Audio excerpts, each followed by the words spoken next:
Bénis soient les couples qui nous suivent en ce moment. Mesdames, mesdemoiselles et messieurs, bonjour et bienvenue dans cette émission Temple de la Sagesse. Alors nous sommes très heureux de vous savoir aussi nombreux à nous suivre de par le monde entier à travers nos différents canaux de communication. Alors, Temple de la Sagesse se propose de vous entretenir aujourd'hui sur un thème qui certainement vous aidera à restaurer l'amour dans votre couple, à maintenir la longanimité dans votre ménage. Alors, qu'est-ce que c'est beau, frères et sœurs, de constater des femmes et des hommes en couple en étant heureux, en étant unis l'un à l'autre pour le bonheur et pour le meilleur. Et c'est donc pour ce bonheur que le Seigneur recommande à la femme d'être soumise à son mari. La soumission d'une femme à son mari fait d'elle une esclave. Voilà donc la grande interrogation qui fera l'objet du débat de ce jour avec mes chers invités que je vais vous présenter juste après cet élément. Temple de la sagesse. Temple de la sagesse, une émission qui révèle les vérités cachées en Jésus-Christ. Cette émission se déroule en live sur la page Facebook et sur la chaîne YouTube de l'École des fidèles du Christ tous les deuxièmes samedis du mois à 11h10. Temple de la sagesse, restez connectés à votre Dieu.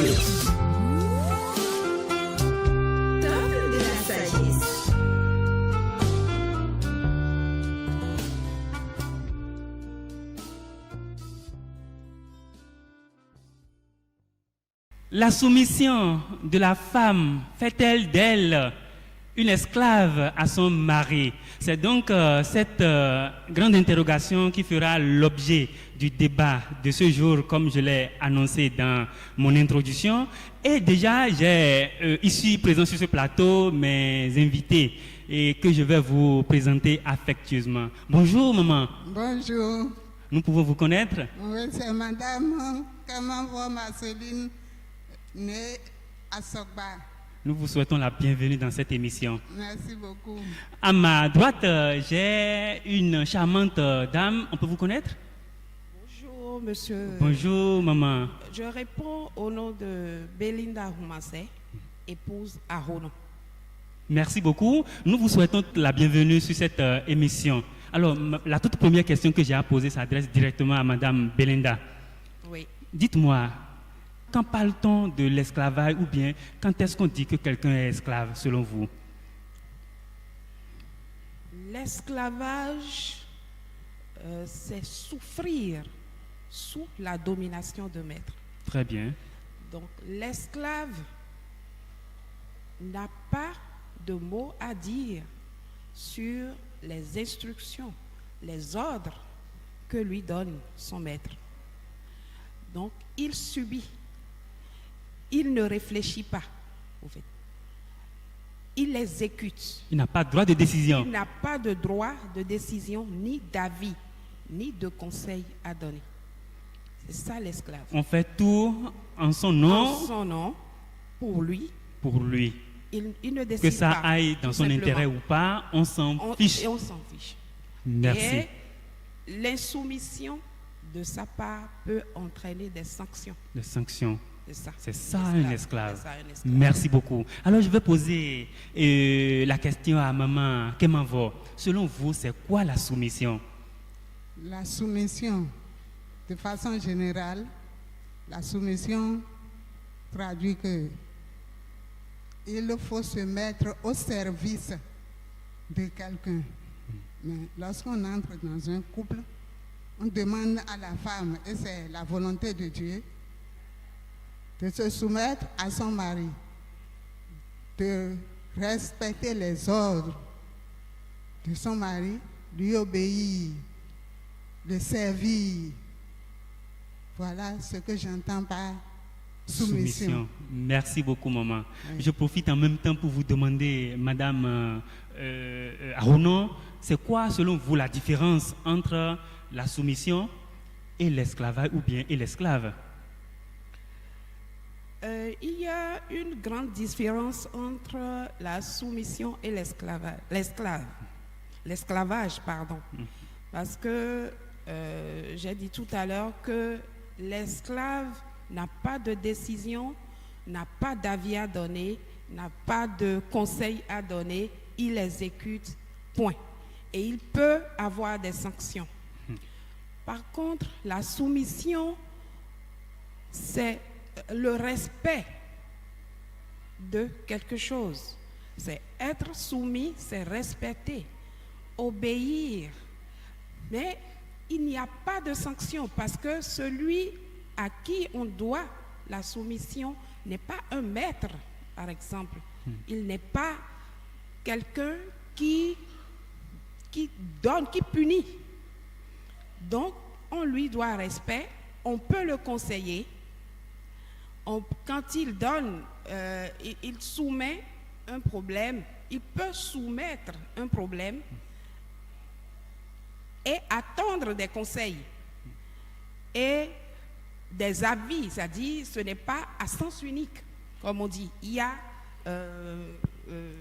ça va dans les deux sens, comme on dit. Dans les deux sens, comme on dit. Par contre, l'esclavage, c'est à sens unique, c'est dans un seul sens. Okay. Ouais. Mais dites-moi, qu'est-ce que vous dites par rapport aux ménages dans lesquels on dit c'est soumission ou démission? Je ne sais pas si c'est l'homme qui le dit ou si c'est la femme qui le dit. On dit, madame, c'est soumission ou démission. Et là, est-ce que vous traitez ça toujours de la soumission ou bien de l'esclavage? En Christ, à ma connaissance, dans un foyer, il n'y a pas de démission. Il n'y a pas de démission. Non. C'est une porte de non-retour. C'est une porte de non-retour. Merci beaucoup. Voilà. Merci. Je vais poser la même question à Maman Kemavo. Que pensez-vous des couples qui fréquemment disent « Madame, c'est soumission ou démission » ? Oui, quand ce langage se présente dans un ménage, ça veut dire que la femme est devenue un esclave déjà. Partant de là, la femme est devenue un esclave parce que elle n'arrive pas à se soumettre à son mari. Et on ne peut pas dire que c'est elle, la faute. Mais le mari souhaite un prototype de femme qui n'est certainement ce que souhaite, ce que désire le Christ pour chacun d'eux. Là, quand ce langage intervient, ça veut dire qu'il y a mésentente déjà. Il y a déjà mésentente qui s'installe. Qui s'installe dans le couple. Et la femme se sent esclave déjà. Alors, puisque vous parlez déjà du couple, du ménage, de famille, je m'en vais vous demander en même temps, c'est quoi un ménage? Le ménage. Oui. Lorsqu'on parle de ménage, c'est déjà le couple qui est installé dans sa maison avec ses enfants. Ses enfants. Oui. Donc, le couple, le mari et la femme installés dans leur maison avec leur famille, ça fait un ménage. Un ménage. Donc, cela veut dire que dans un couple où il n'y a pas d'enfants, ça veut dire qu'il n'y a pas de ménage. J'ai dit, dans un couple, il y a d'enfants, les enfants sont virtuels. Sont virtuels. Oui, en Christ, les enfants sont virtuels. C'est très profond. Qu'ils soient arrivés, ou bien que ce soit des enfants amenés d'autres familles, ça constitue une famille et un ménage déjà. Merci beaucoup. Merci. Je vais poser la même question à Madame Aronon. Selon vous, c'est quoi un ménage? Le ménage en Christ, c'est une institution divine. Une institution divine. C'est fort ça. C'est Dieu qui installe le ménage à travers l'union entre un homme et une femme liés, unis par les liens de l'amour. Très bien. Donc, cette union peut être bénie. Dieu peut les bénir en leur donnant des enfants.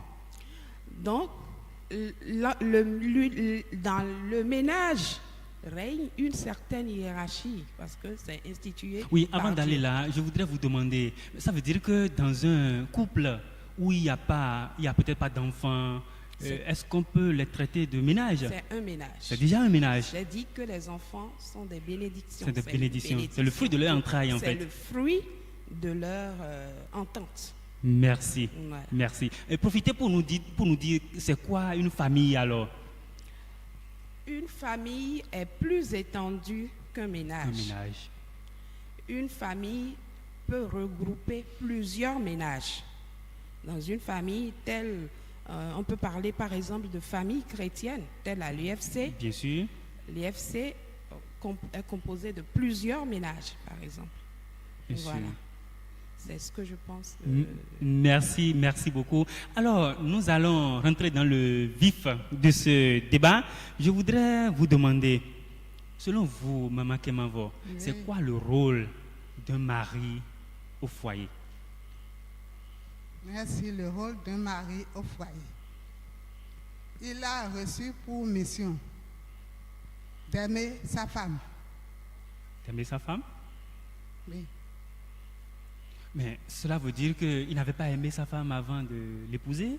Ah, dans le couple chrétien, le mari, le premier rôle qu'il a reçu de Dieu, c'est d'aimer sa femme De tout son cœur. de tout son cœur, tout comme le Christ a aimé l'Église et s'est donné lui-même à l'Église.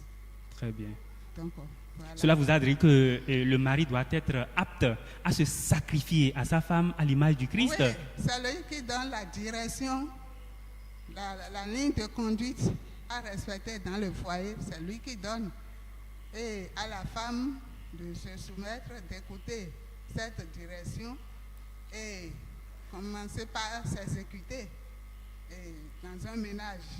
C'est pour cela qu'il nous est conseillé, nous qui sommes des couples chrétiens, que au moins une fois dans la semaine, le couple se retrouve autour de sa famille pour discuter de ce qui va, de ce qui ne va pas, afin de prendre la relève et continuer. Donc l'écoute est très indispensable au niveau du mari qui doit diriger sa femme dans la lumière, qui doit diriger son ménage dans la lumière spirituelle, dans l'esprit que le Seigneur lui a présenté. La manière dont il doit diriger son ménage, il reçoit ça de Dieu. Et quand c'est dans la ligne de conduite indiquée par son Seigneur, il n'y a pas de problème dans ce ménage, il n'y en aura pas. Merci. Donc, Merci beaucoup, maman. Et Madame Aronon, dites-nous, le rôle d'un père ou bien d'un mari dans un ménage, c'est quoi selon vous?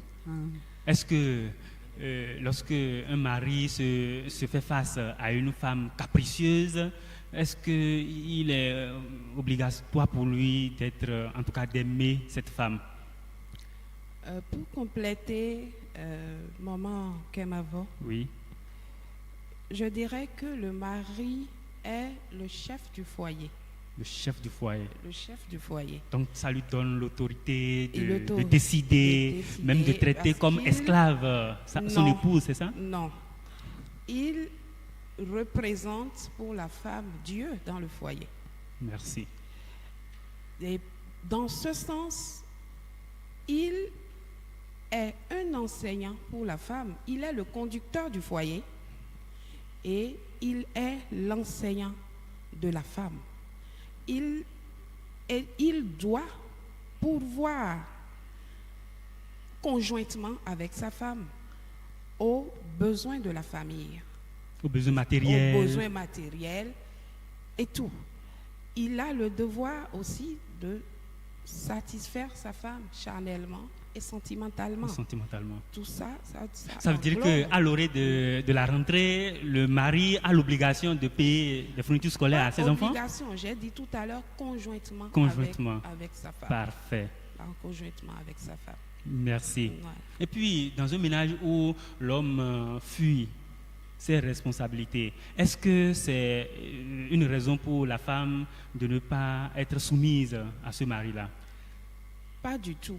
Parce que Dieu, soyez soumise, Éphésiens, c'est une injonction. la femme doit se soumettre, même si le mari ne respecte pas, comme vous avez dit tout à l'heure. La femme a obligation de se soumettre à son mari. Donc,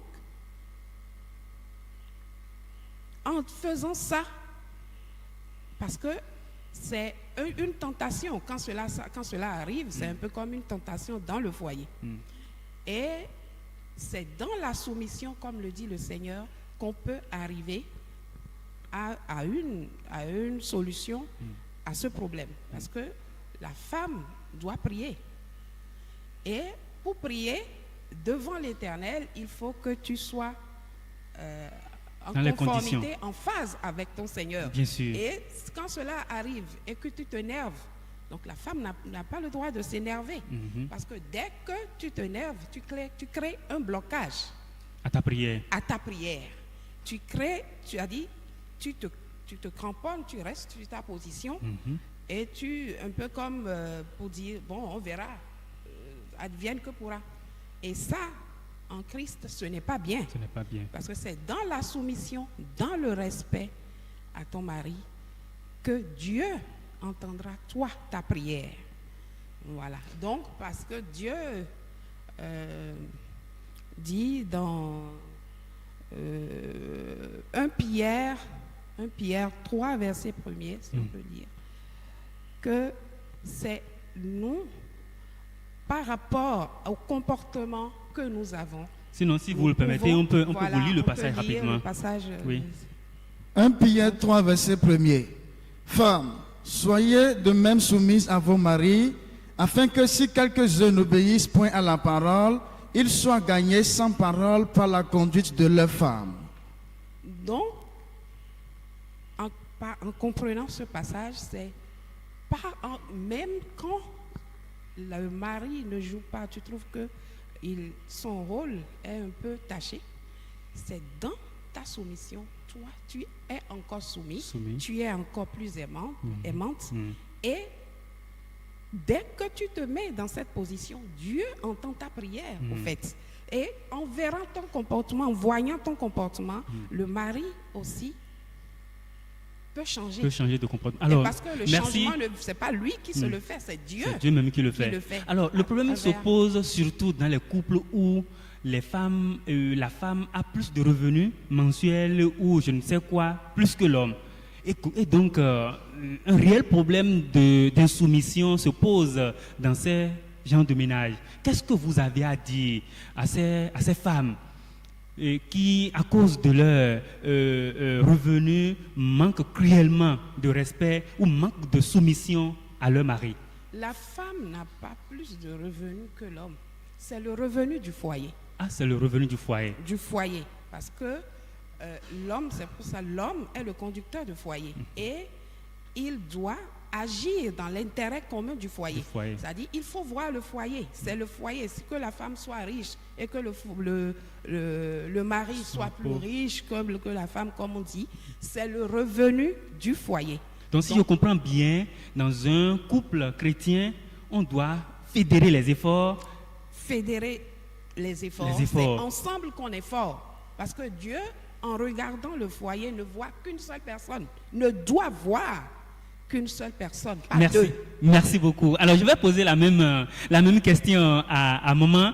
Oui. Dans des couples, la plupart chrétiens ou autres, on constate que lorsque la femme a plus de revenus que son homme, eh bien, l'insoumission s'installe. Qu'est-ce que vous en dites? Est-ce que vous avez fait le même constat que moi ou bien... Le constat, il est vraiment flagrant. N'est-ce pas? Oui, c'est flagrant. Donc, au sein des couples chrétiens, que dans les couples du monde. Mais quant à ce qui concerne les couples chrétiens, je leur demande de se prendre au sérieux.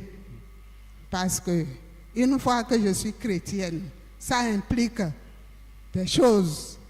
Je suis chrétienne parce que j'ai reçu la grâce d'être épouse d'un monsieur. Ça suppose que personnellement, je suis bénie parce que toutes les femmes n'ont pas reçu cette grâce. Cette grâce me suffit. Dieu a même dit, la grâce que je te donne, que ça te suffise. Donc, par rapport à cette grâce que moi, la femme, j'ai reçue, ça me donne toutes les capacités nécessaires pour respecter Dieu à travers mon mari. Et dans ce contexte, lorsqu'on parle de ressources dans un ménage, les ressources sont uniques. On ne peut pas partager les ressources. De ce fait, s'il y a des couples qui s'exercent à avoir un compte commun, c'est déjà très bon. C'est déjà très bon. C'est très bon. Donc, et les deux sont signataires, par exemple. Quand l'argent vient, le projet qu'on a prévu, il faut qu'on aille réaliser ce projet avec les sous qu'on a mis ensemble en compte. Bien sûr. Et il faut qu'on aille chercher les sous ensemble. Et que dites-vous des maris qui abusent de la confiance de leur femme? Eh bien, la femme lui met à disposition tout son revenu, tout son argent, et puis, eh bien, il s'en accapare. Il va dans les restaurants, et puis il s'entoure des jolies filles, et puis il fait la java. Qu'est-ce que vous en dites? Est-ce que vous pouvez encourager sa femme à toujours lui remettre son argent? Vous comprenez que j'ai dit que le couple s'exerce à aller placer son argent dans un compte. Les deux sont signataires, par exemple. Ah d'accord, je comprends. Et quand le projet arrive, ils vont ensemble chercher leurs sous pour réaliser leur projet. Alors, ça, c'est les couples qui sont dans les grandes villes. Oui. Je prends l'exemple d'un village qui est dans un recoin de Tokyo, par exemple, où il n'y a même pas il y a pas un compte en banque. Comment est-ce que vous pouvez encourager ces gens de couples à fédérer leurs efforts pour avoir un budget commun? Lorsque le couple n'a pas un budget commun, il ne s'entend jamais.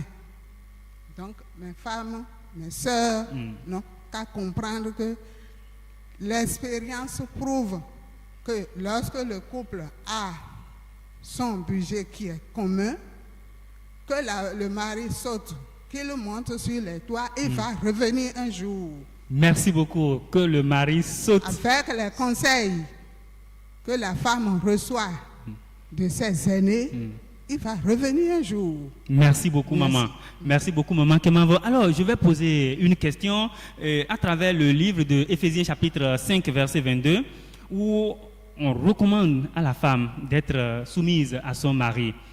Alors, est-ce que cette soumission de la femme traduit la domination de son mari sur elle?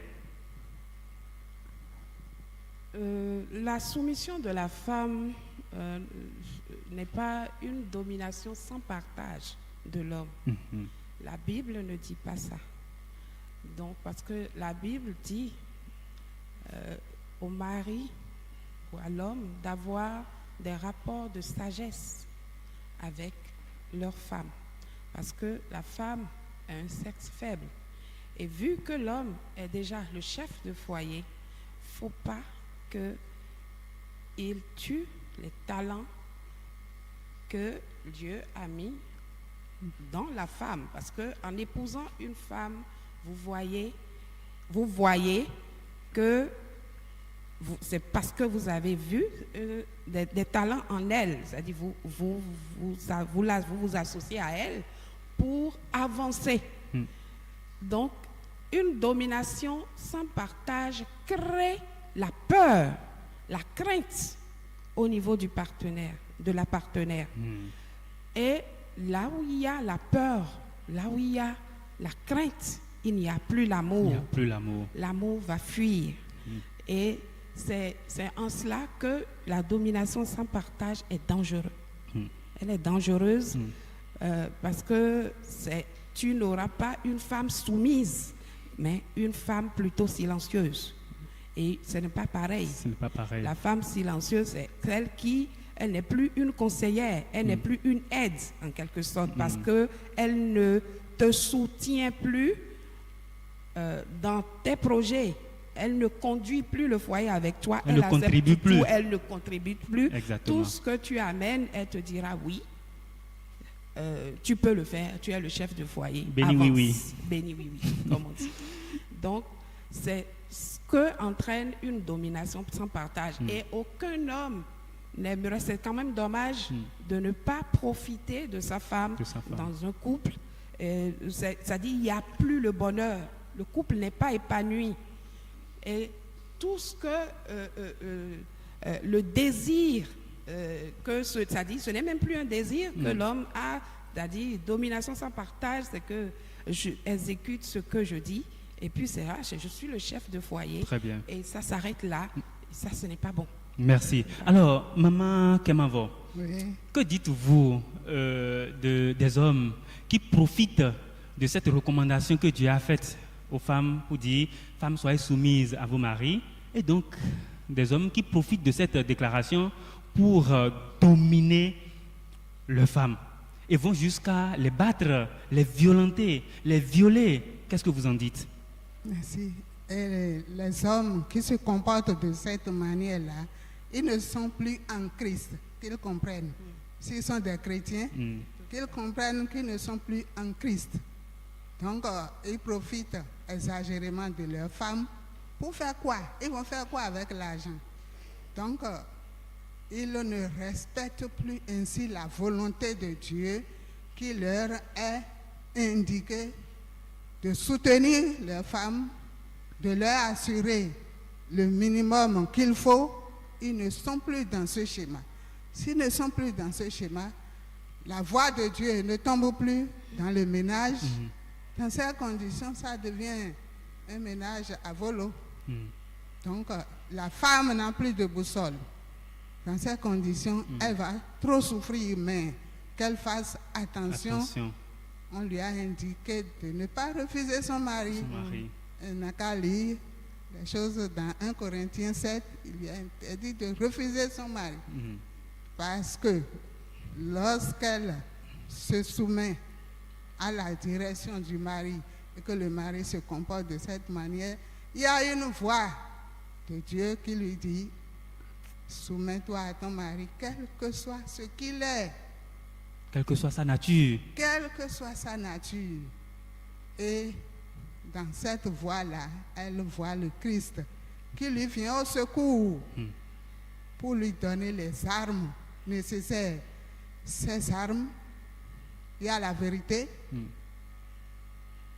il y a la justice, ce qui fait qu'elle doit être une femme toujours pieuse, en train de réfléchir à comment faire pour que ce monsieur-là revienne à la normale.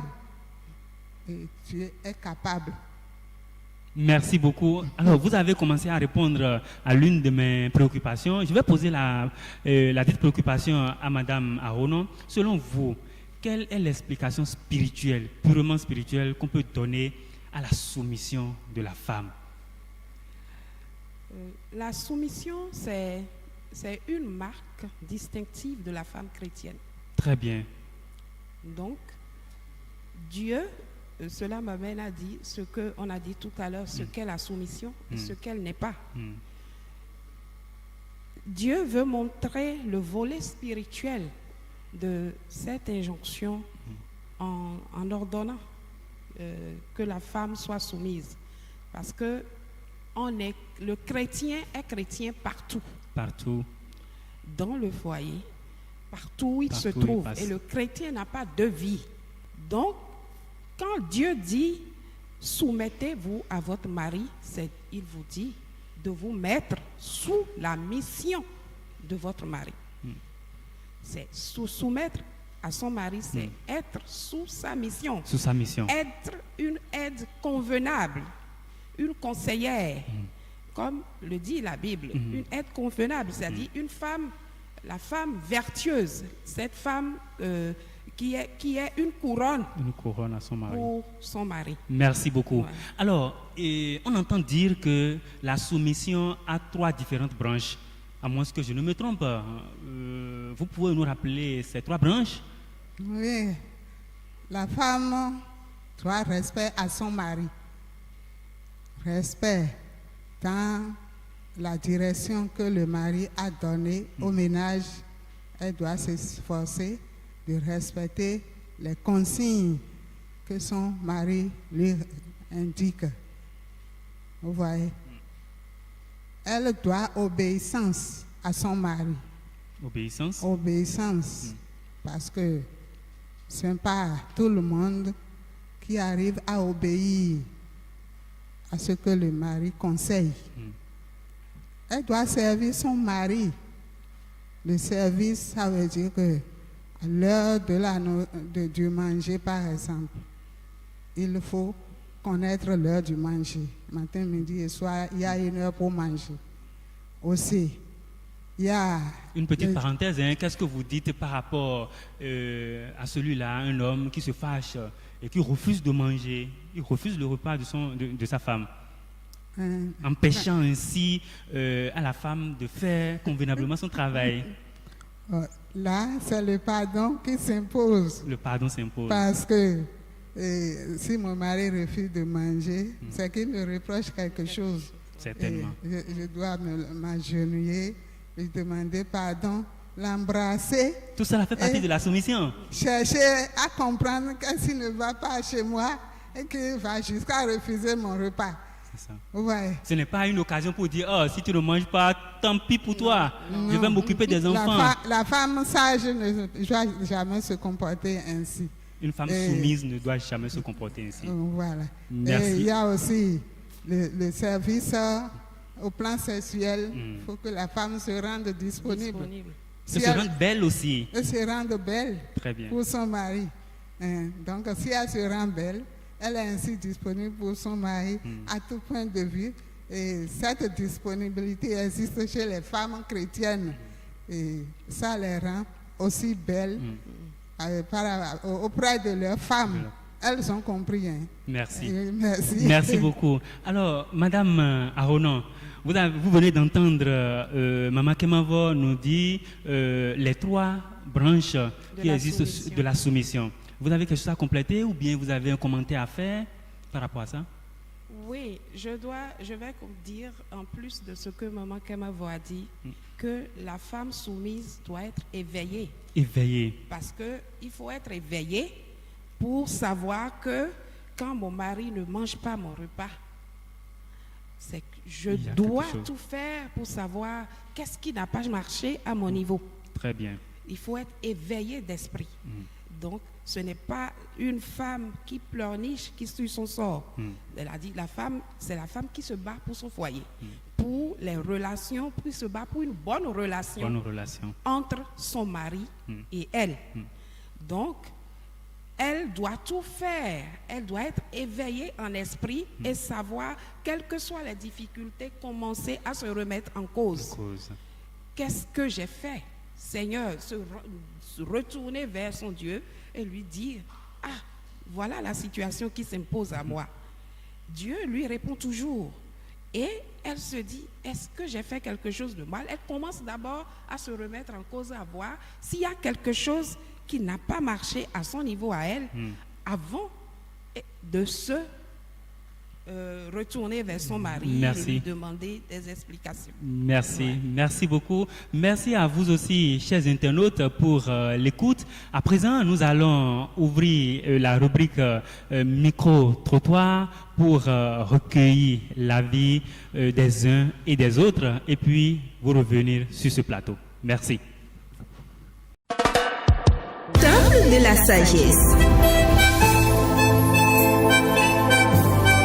Temple de la sagesse, une émission qui révèle les vérités cachées en Jésus-Christ.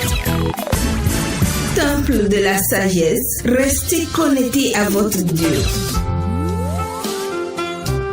Temple de la sagesse.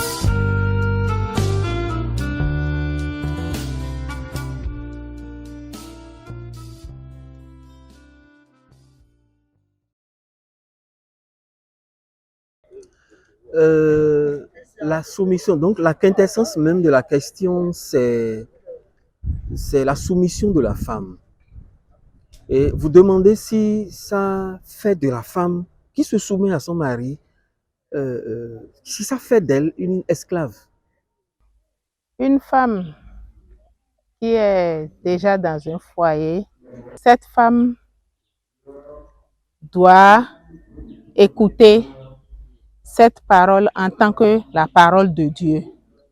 Puisque si c'est une loi, ce n'est pas l'homme avec lequel la femme se trouve qui est Dieu, mais c'est Dieu qui a donné cette loi. Et la femme a intérêt de suivre cette loi que Dieu lui a tracée. En réalité, c'est ce que je dirais. Certains parlent de nature, d'autres parlent de l'être suprême.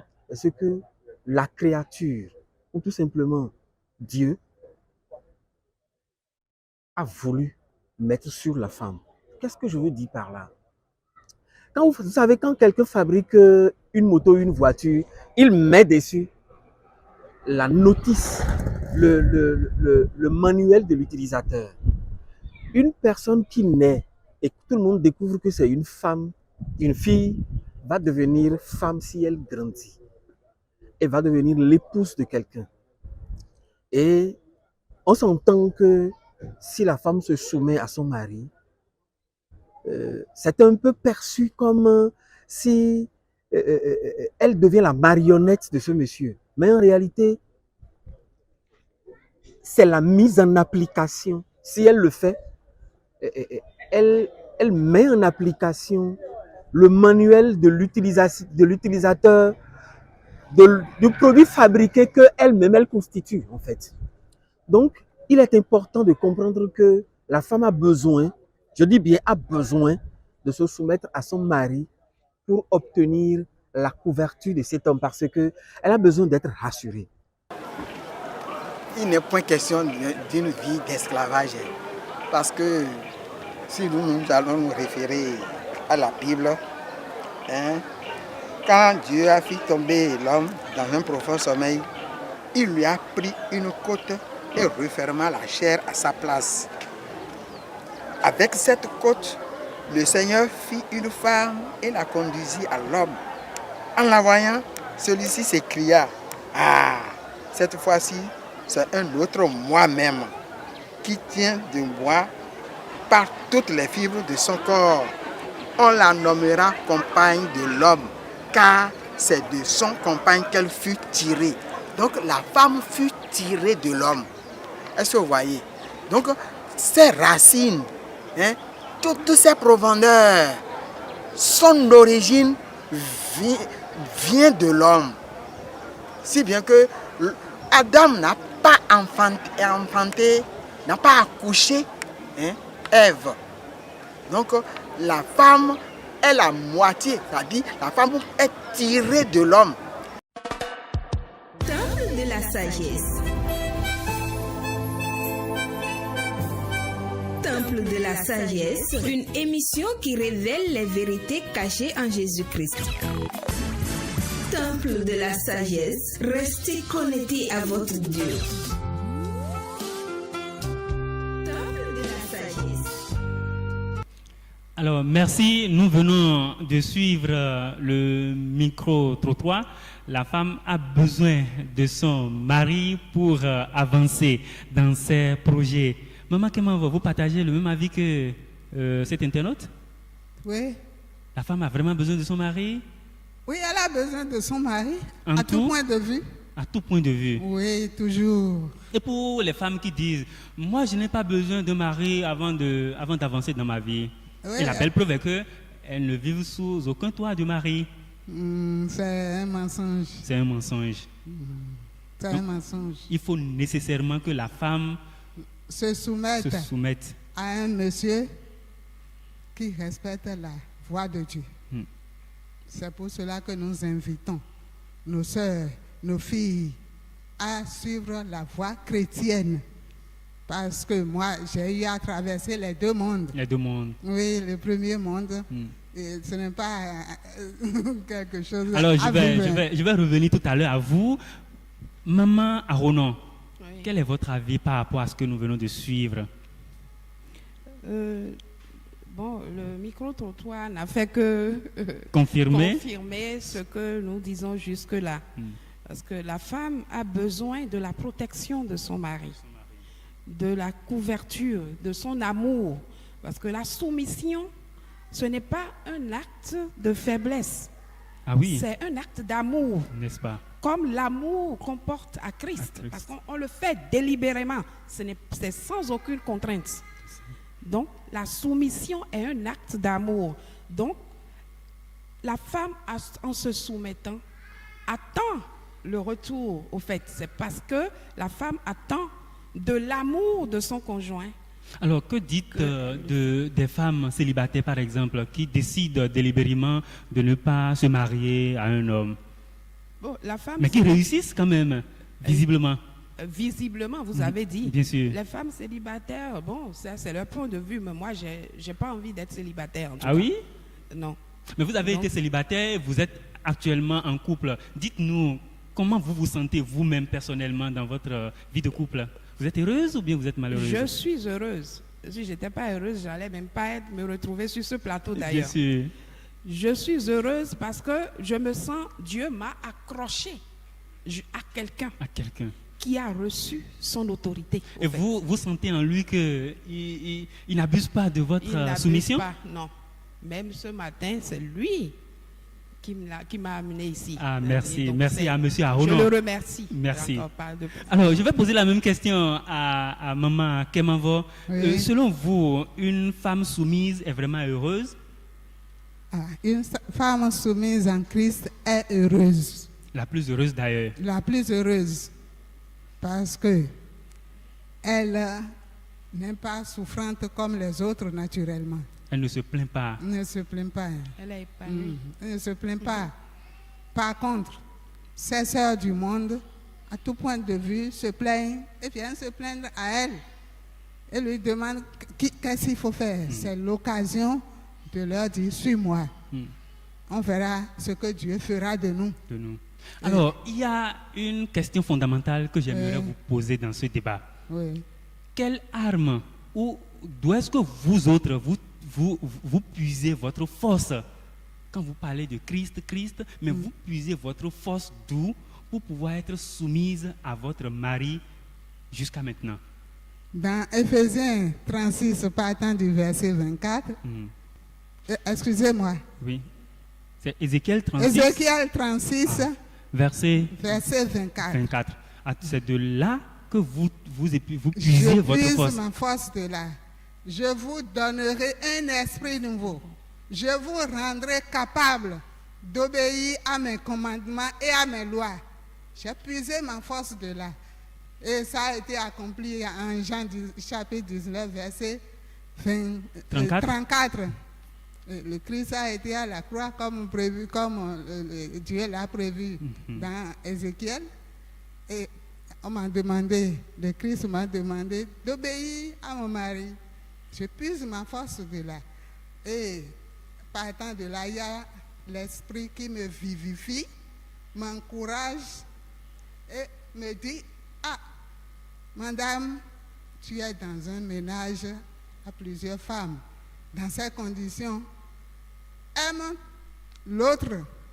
Et c'est ça que j'ai l'habitude de faire. Quand elle allait accoucher, je la conduisais Très bien. à l'hôpital. Preuve que vous l'aimez et que vous partagez tout ce que vous avez avec elle. Madame Arono, je reviens à vous. Est-ce que dans un couple où tout va bien, vous puisez votre force d'où? Je puise ma force en Christ. Comment C'est ça? la seule source de motivation. C'est l'appartenance au Seigneur. Parce que on a dit chrétienne. Être chrétienne, c'est avoir le Christ En soi. Très bien. C'est la force. C'est toute la force. Et on vise le salut. Parce que tu dois aller rendre compte, au fait. Donc, vous n'êtes pas, Dieu ne vous a pas mis ensemble par hasard. Le couple n'est pas institué, vous ne vous retrouvez pas ensemble par hasard. C'est parce que Dieu sait que à deux, Ça irait vous mieux. serez heureux. Donc Très vous bien. devez tout faire pour être heureux. En vous référant à chaque instant au Seigneur. Merci. à Christ. Alors, un avant-dernier tour de table. Il y a une phrase qui dit la vie du couple heureux, c'est le sacrifice de soi pour le bonheur de l'autre. Oui. Vous confirmez ça? Pourquoi pas? Justement, la vie de couple que moi j'ai menée Mm. Un sacrifice. m'a pleinement édifié, et dans la vie de la famille, que dans la vie professionnelle ou bien dans la vie sociale, je suis comblée. Vous êtes comblé. Oui. En famille, je brasse tout ce qu'il y a. Je suis fonctionnaire quelque part, mais par cette situation-là, j'ai appris plusieurs métiers que j'exécute et ça profite à la famille. Et votre poste ne vous a pas empêché d'être quand même soumise à votre mari? Non, non, pas du tout. Ouais. J'ai appris à me brasser avec ma seconde, Avec votre seconde. vivre avec elle l'amour et l'amitié. Mm. Tout ça là, c'est du... quand j'observe par moment, je vois que c'est un mystère, la vie de couple. Merci. Un mystère, la vie de couple. Madame Aono, la vie de couple, un couple heureux, c'est le sacrifice de soi pour le bonheur de Bonheur l'autre. du foyer, oui. Vous confirmez? Je confirme, c'est un sacrifice. Et il faut avoir pitié de l'autre. Il faut avoir pitié de l'autre. Parce que sans cela, Lorsque la personne vous insulte, vous manque de le respect, respect, il faut ou avoir des couches des- peut-être, il faut des avoir- couches, je dis, hein, il faut avoir acte pitié. d'infidélité. Et quand la difficulté se présente, Oui. c'est-à-dire, c'est pour ça que je disais qu'il faut être éveillé d'esprit. Il faut être réveillé d'esprit. C'est-à-dire, il ne faut pas se morfondre sur son sort.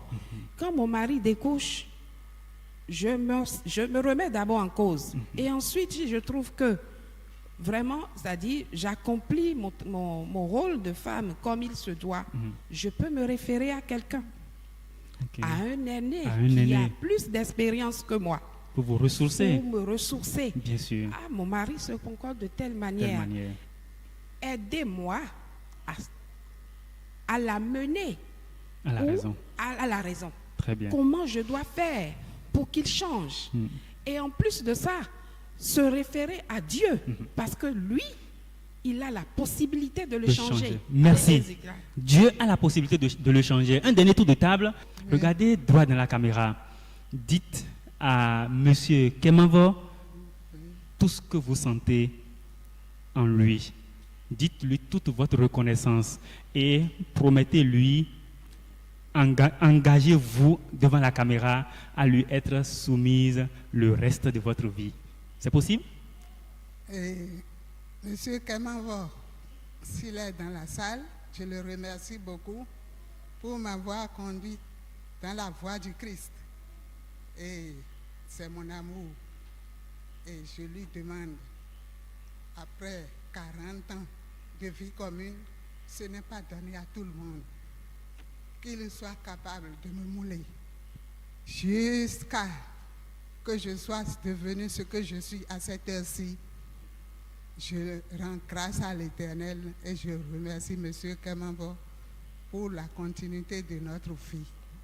Que la grâce du Seigneur abonde pour la suite de notre vie, pour la suite de la conduite du ménage que le Seigneur nous a confié. Merci. Amen. Merci beaucoup, maman. C'est très profond. Alors, je vais poser la même question à Madame Aronon. Regardez droit dans la caméra. Dites à Monsieur Aronon tout ce que vous ressentez pour lui. Monsieur Aronon, mon chéri, ma force. Donc, je vais tout simplement prier pour lui, en demandant au Seigneur de lui accorder plus de sagesse pour conduire notre foyer. Je promets soumission. Je m'engage à faire de mon mieux dans le puissant nom du Seigneur pour que notre relation aille de mieux en mieux. Merci, merci. Vous avez compris, chers internautes, que nous avons été accompagnés des personnes expérimentées qui savent de quoi elles parlent. Eh bien, de votre côté, nous vous invitons à écouter attentivement tous les enseignements véhiculés dans cette émission et à pouvoir les mettre en application. Et avant de finir cette émission, nous allons inviter d'autres panélistes à bien vouloir nous rejoindre sur ce plateau pour le bonheur de nos internautes. Merci beaucoup. Alors, à vous, chers invités, je vous souhaite très bonne suite de ménage. Merci. Bien des choses à papa Kemavo, bien des choses à papa Ronan. Merci. Et que le bonheur abonde dans chacun de vos ménages. Amen. Merci.